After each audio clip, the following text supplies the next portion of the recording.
സഹോദരങ്ങളെ, ബലിപെരുന്നാൾ അടുത്തു വരികയാണ്.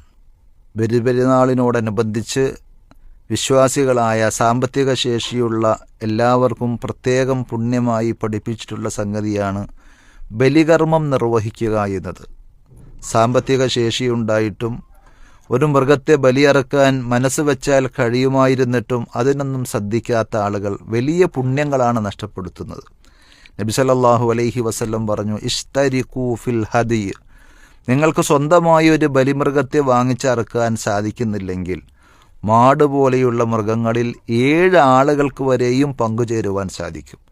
അതുകൊണ്ട് നമ്മൾ നമ്മുടെ സമ്പത്ത് നൽകിയ റബ്ബിൻ്റെ പ്രീതി ഉദ്ദേശിച്ചുകൊണ്ട് സമൂഹത്തിന് മാംസം ലഭ്യമാക്കുന്ന ആ പുണ്യകർമ്മത്തിൽ ഭാഗവാക്കാകണം. നല്ല മൃഗത്തെ നല്ല രീതിയിൽ പരിചരിച്ച് മാന്യമായി അറുത്ത് അതിൻ്റെ മാംസം നമ്മൾ ഭക്ഷിക്കുകയും മറ്റുള്ളവർക്ക് എത്തിച്ചു കൊടുക്കുകയും ചെയ്യുക. അള്ളാഹു അനുഗ്രഹിക്കുമാറാകട്ടെ.